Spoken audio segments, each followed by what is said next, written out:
Find the x and y-intercepts of each linear equation and then sketch the graph. We start with the equation y equals 2x minus 6. We're looking for locations on the x and y axis where this graph crosses.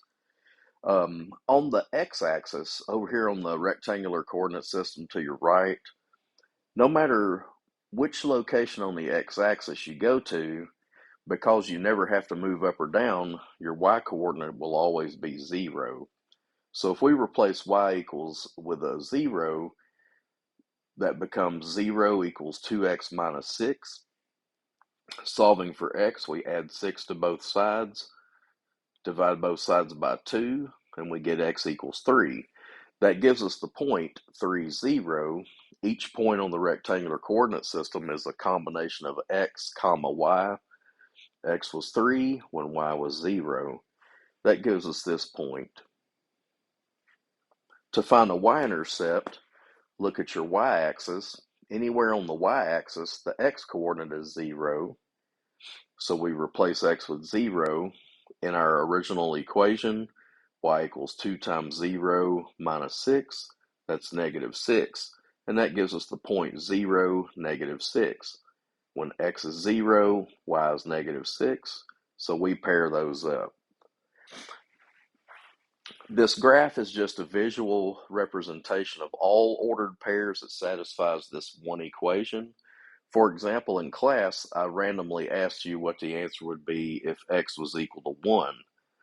2 times 1 minus 6, that's negative 4. So I should have the point 1, negative 4 on the graph, and sure enough it is. I also asked you what you would get if x was equal to 2.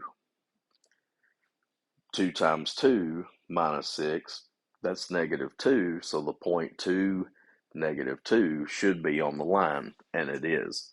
And you could do that for infinitely many points. Pick a value of x, multiply it by 2, subtract 6. Whatever your answer is would be the y-coordinate that pairs up with it.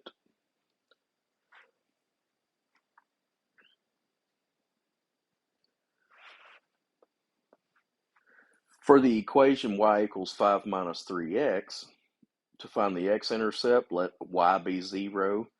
That gives us 0 equals 5 minus 3x. Add 3 x's to both sides. Divide by 3, and we get x equals 5 thirds. The x-intercept is 5 thirds, 0. And I've placed that over here on your grid. The y-intercept can be found anytime x is 0. Y equals 5 minus 3 times 0. That gives us y equals 5. Pair up 0, 5, and that's your y-intercept. You can also double check with other values of x. For example, if x is 1, 5 minus 3 times 1 is 2. Notice the point 1, 2 is on the line. Maybe we pick x to be 2. 5 minus 3 times 2 is negative 1. So sure enough, 2, negative 1 is also a point on the line.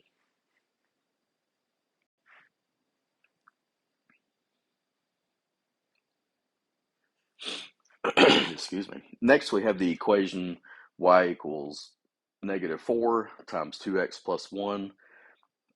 I prefer to use them equations when they don't have parentheses if I can get away with it. So if you distribute negative 4, you can actually go to this equation, y equals negative 8x minus 4, and calculate your intercepts with that equation.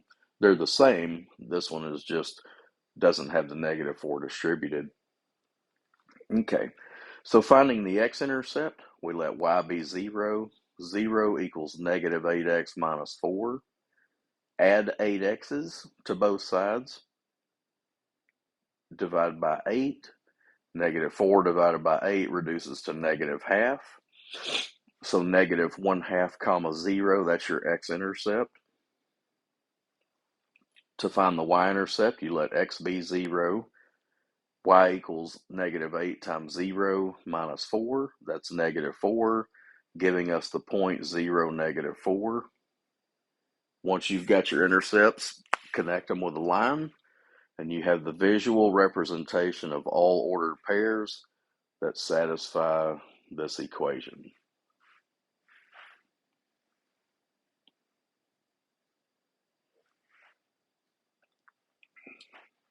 y equals 3 minus 10 minus x. As we did in the example above, I'm going to distribute the negative 1. That will, and then combine like terms. So we have 3 minus 10, that's negative 7. Negative x is a positive x. And then I just kind of tweak the order a little bit. Excuse me. Calculating the x-intercept, we let y be 0. Y equals x minus 7. Add 7 to both sides. X equals 7. Our x-intercept is 7, 0. The y-intercept can be found anytime x is 0. Y equals 0 minus 7 is negative 7. So we'll place a dot at 0, negative 7. Connect with a line, and we've got our graph.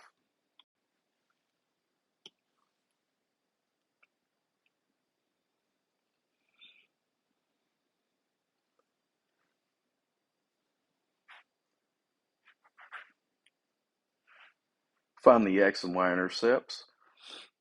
We have an equation 5x plus 8y equals 20.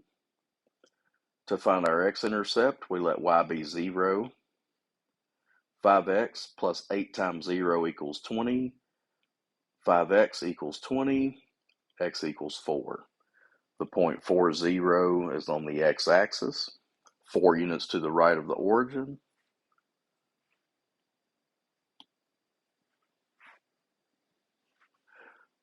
To find the y-intercept, we let x be 0.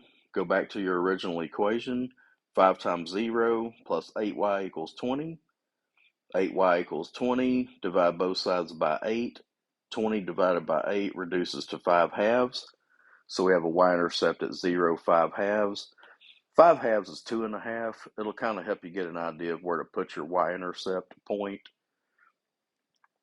Connect your intercepts, and you've got your graph. And then finally, our last example, we have the equation 4x minus 7y equals 32. Replacing y with 0 will give us our x-intercept. 4x minus 7 times 0 equals 32. 4x equals 32 when x equals 8. So our x-intercept is at 8, 0. Our y-intercept is going to be located wherever x is 0 in the equation. 4 times 0 minus 7y equals 32. Negative 7y equals 32.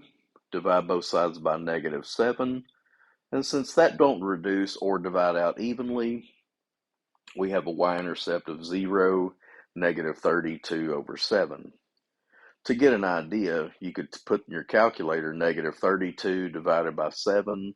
You'll get a negative 4 and some change. Just kind of ballpark where about negative 4.5 would be.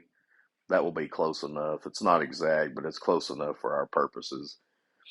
Put a dot on the y-axis at your y-intercept, a dot on the x-axis at your x-intercept. Connect, and you have a visual representation of all xy pairs that satisfies this equation.